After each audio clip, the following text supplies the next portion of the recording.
Buenas a todos y bienvenidos de nuevo a mi canal. Como ya sabéis, soy Carlos Pedret y si os estáis interesados en el contenido que se difunde desde este canal, pues acordaros de suscribiros o darle like o aplicar en comentarios. Tal y como fui recibiendo durante estos últimos días inputs de todos vosotros, el tema que me planteasteis de intentar hablar era sobre todo qué sucede en las primeras fases de reparación-regeneración tras una lesión muscular. Así que vamos a hablar un poquito de esto. Yo siempre digo que es difícil de evitar las lesiones musculares en el fútbol profesional, sobre todo, y en el fútbol amateur también. Es muy difícil evitarlos porque hay un exceso de carga, hay todo un tipo de trabajo detrás, el músculo va acumulando fatiga y al final acaba teniendo una lesión muscular. Todo esto sí puede ser controlado, pero es muy difícil el trabajo de prevención de la lesión muscular. Por tanto, nos tenemos que plantear que una vez ya hemos tenido la lesión muscular, qué es lo que pasa y qué es lo que tenemos que hacer desde el primer momento. Así que vamos a ver, ya hemos tenido la lesión muscular y a partir de ahora, ¿qué? A partir de ahora empieza el puzzle y el rompecabezas que tenemos que saber gestionar, que es lo que se llama el proceso de decisión del return to play.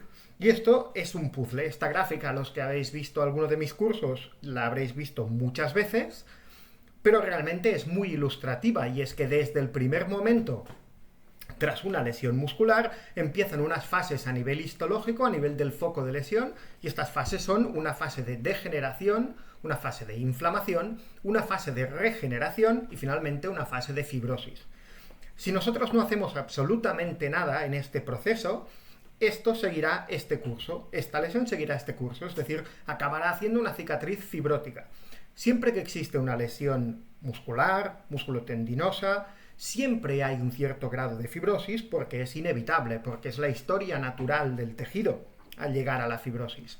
Lo que tenemos que conseguir es que esta fibrosis sea la menor posible y que esta fase de regeneración dure lo máximo posible para que el tejido se parezca lo máximo posible al que teníamos previamente. Y eso lo podemos gestionar conociendo bien estas fases. Cada una de estas fases tiene una serie de neurotransmisores químicos, metabólicos, que hacen que empiece y acabe la fase anterior y la siguiente. Por tanto, estas fases, las 4, tienen que darse. La gracia es saber manejar estas fases para que nos den el mejor resultado posible. Vamos a ver qué pasa en las primeras horas. Realmente en las primeras horas lo que nos encontramos primeramente es una fase de lesión aguda, evidentemente, de las 0 a las 24-48 horas, donde existe la inflamación y la degeneración. Esto lo encontramos en este punto de aquí. Bien, a medida que vamos pasando horas, existe la fase de regeneración y de activación celular que vemos en esta gráfica de aquí, que se van activando ya desde un principio. La de inflamación decrece rápidamente, por eso la lesión muscular o musculotendinosa no es excesivamente dolorosa y solo molesta durante 48-72 horas. Eso también es un foco de problemas a la hora de gestionar este return to play, porque a veces sabemos que es una lesión que puede durar 5 o 6 semanas y el futbolista o el deportista está perfecto a los 10 días. Por tanto, es un problema más añadido a la hora de gestionar este proceso de return to play. Y finalmente tenemos la fase de fibrinogénesis y remodelación final, que fijaros que empieza muy suave y luego va creciendo a medida que avanzan los días. Se da sobre todo entre la segunda y la cuarta semana. Pero ¿qué es lo que sucede?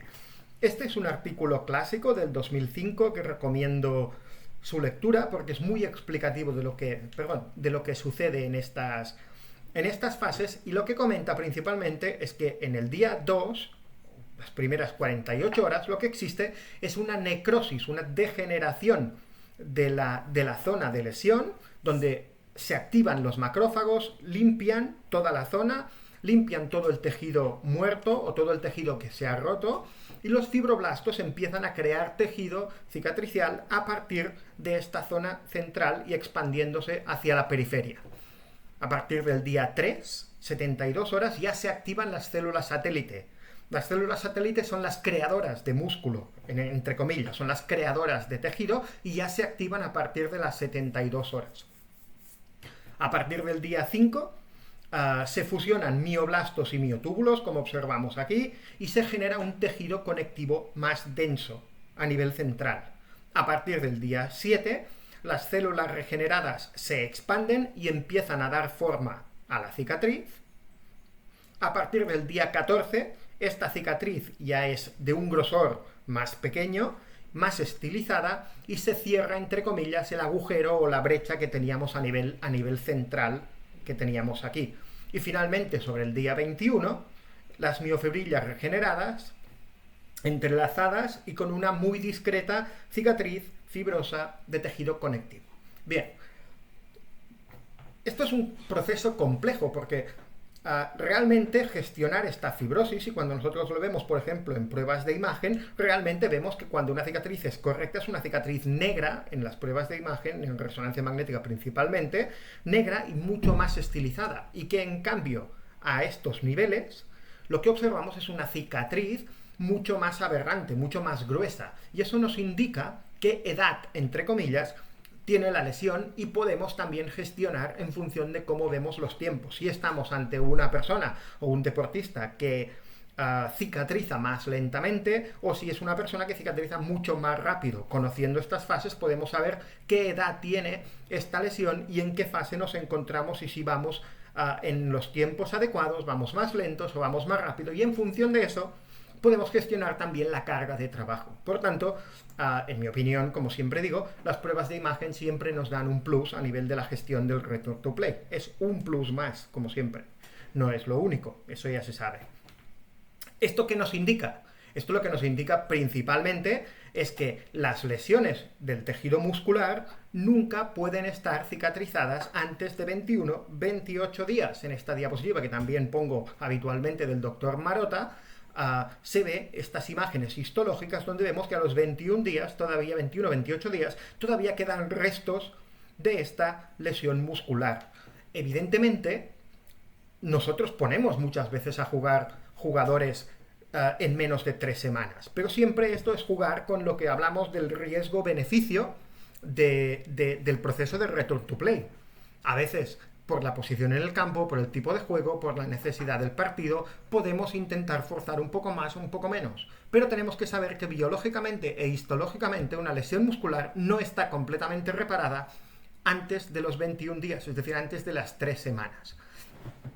¿Y qué es lo que nos encontramos en esta reparación-regeneración? Pues principalmente lo que nos encontramos es esto de aquí. Olvidaros de las células porque no es nuestra función conocerlas al detalle, pero fijaros en la imagen de una muestra de histología normal que vemos en este punto de aquí respecto a lo que es, tras una lesión, un tejido regenerado. Vemos aquí una célula satélite con el tejido regenerado, alguna celulita más, pero es un tejido muy parecido a este inicial, respecto a lo que es un tejido con una cicatriz fibrótica. Fijaros que no tiene absolutamente nada que ver con el tejido normal habitual. Por tanto, tenemos que intentar ir hacia la regeneración y no hacia la fibrosis. La fibrosis, en todo caso, dentro del proceso será un mal menor. En caso de que no consigamos que esta rotura cicatrice de ninguna manera, la fibrosis será un mal menor. ¿Y esto en base a qué es? ¿De qué depende la evolución hacia una mayor o menor fibrosis? Pues básicamente depende de la extensión de la propia lesión y de la cantidad de tejido conectivo afectado. Esto que observamos aquí, que parecen panales de abejas, no es nada más que el tejido conectivo donde van metido las miofibrillas y los fascículos musculares. Es decir, van metidos aquí dentro. Fijaros que si cogemos toda esta extensión, casi hay más cantidad de tejido conectivo que no de fibras musculares o de fascículos musculares. Por tanto, la destrucción de esta arquitectura tan perfecta es lo que conducirá hacia la fibrosis, que luego, dentro de unas cuantas diapositivas, veremos exactamente qué es la fibrosis. Pero si nos volvemos a centrar en esta imagen que veíamos aquí, esto lo que observamos es que los fascículos van metidos dentro de estas celdas. Por tanto, cuanta más destrucción tengamos de este tejido, peor será el pronóstico de esta lesión. Y para entender un poco qué es la fibrosis, utilizaré un esquema del gran histólogo cordobés, el profesor Pepe Peña, el profesor José Peña, que me cedió las imágenes y que realmente son muy, muy explicativas, porque la fibrosis no es nada más que una creación desmesurada de tejido conectivo, desorganizado. Es decir, para que nos entendamos de manera coloquial, son pegotes de tejido conectivo que lo que hacen es tapar el agujero de la lesión. ¿Y esto cómo lo entendemos? Porque esto también es aplicable no solo a medicina deportiva y no solo a la lesión muscular deportiva, sino que muchas distrofias musculares, muchas patologías musculares severas también se basan en esta fibrosis. Por tanto, si lo que tenemos es los fascículos y las fibras musculares aquí y por otro lado el contenido de tejido conectivo y esto lo juntamos, lo que tenemos es la estructura del músculo, el tejido conectivo donde van metidos estas fibras y estas miofibras musculares. Bien, ¿qué es lo que pasa o qué es lo que puede pasar si esto es desmesurado? Pues podemos tener diferentes tipos de evolución tras una enfermedad o tras una lesión. Esto es una fibrosis perimisial, esto es una fibrosis endomisial, es decir, esto es periférico, esto es del endomisio, y finalmente lo que tenemos es una fibrosis poslesión, es decir, un crecimiento desmesurado de este tejido conectivo que afecta todas las celdas estas que se han roto y lo tapona simplemente con tejido conectivo desorganizado, rígido, difícilmente adaptable y poco modificable. Estos dos casos son casos que son atribuibles a distrofias musculares y enfermedades de estas características. Por tanto, la fibrosis no es un proceso sencillo. De hecho, llevamos bastante tiempo estudiando. Yo, de hecho, he aprovechado esta cuarentena y este confinamiento para leer exactamente la generación de la fibrosis, de dónde viene, cómo se produce, y es un tema realmente muy complejo. Fijaros que existen múltiples vías por las cuales se puede generar una fibrosis, y esto es muy importante tenerlo en cuenta, porque tenemos que conocer, por ejemplo, que el principal factor profibrótico que existe y que está estudiado es el Transforming Growth Factor beta 1. Y esto activa toda una serie de señales cuando aparece, que lo que hacen es que se expresen genes Transforming Growth Factor Target Genes, es decir, transcripción de colágeno completamente descontrolada. Es decir, se generan estos Transforming Growth Factors que lo que hacen es inducir una transcripción de colágeno descontrolada que hace estas fibrosis. También es cierto que se han estudiado muchísimos fármacos que lo que hacen es bloquear las vías del Transforming Growth Factor, como el losartán, o el suramino, o el interferón, pero realmente han tenido unos estudios que no han acabado de ser suficientemente correctos como para decir que dar un tratamiento con losartán en pacientes de lesión muscular evitan que esto se genere una mayor fibrosis. También es muy difícil, tenemos que tener en cuenta de gestionar estos estudios y ver si realmente son eficaces o no. Sabiendo todo esto que hemos conocido hasta ahora, lo que tenemos que tener en cuenta es cómo gestionamos estas primeras horas o primeros días. Hay una pregunta recurrente últimamente y que me hacen bastante, tanto en las charlas como en los webinars y todo esto, que es cuando tengo una lesión, ¿por qué hace falta poner hielo? Porque lo que tenemos que hacer es controlar el hematoma y la inflamación. Es decir, lo primero que tenemos que hacer es lo que antes se llamaba el RICE y ahora es el POLICE, que es Protection, Optimal Loading, Ice, Compression y Elevation. Fijaros en lo que estamos diciendo de las 0,24-48 primeras horas. Estamos diciendo una protección de la zona afectada, es decir, yo puedo tenerlo en descarga si es preciso, pero no obligatoriamente en descarga. Yo puedo saber si necesito cargar algo o si puedo empezar a movilizar ya antes de estas 48 horas. Y evidentemente luego Ice, Compression y Elevation si es necesario. ¿Por qué el frío? El frío lo que hace no es bloquear la fase inflamatoria que hablábamos al principio. El frío lo que hace es controlar el hematoma y la destrucción masiva de células. Las congela, entre comillas. Eso evita que haya un edema por extravasación del líquido intracelular. Y esto nos favorece a nivel de la gestión de estas fases de regeneración. Por tanto, el hielo es extremadamente útil en las primeras 48-72 horas. De igual manera, la carga óptima y la protección de la zona. Yo puedo ir con muletas si realmente no me interesa apoyar, pero yo puedo trabajar en cadena cinética abierta, si eso es necesario. Y evidentemente tenemos que tener muy en cuenta que, y esto está publicado incluso en la revista Nature, que necesitamos una movilización precoz para que esta cicatriz sea lo más pequeña posible, lo más estilizada posible y lo más poco fibrótica posible. Esto, evidentemente, lo necesitamos desde muy pronto. Movilización precoz, y para favorecer la regeneración e inhibir la fibrogénesis, movilización precoz también y ejercicio terapéutico. Esto es absolutamente indispensable. Y a partir de ahí intentaremos controlar esta fase de fibrosis y esta cicatriz para que sea lo más pequeña posible, que es lo que nos interesa. ¿Cuándo nos interesará que una cicatriz sea fibrosa? Cuando nos encontramos con una lesión muscular o musculotendinosa principalmente, que lo que hace es crear una cicatriz blanda, que se llama, es decir, es una cicatriz que es incapaz de tolerar la carga de trabajo.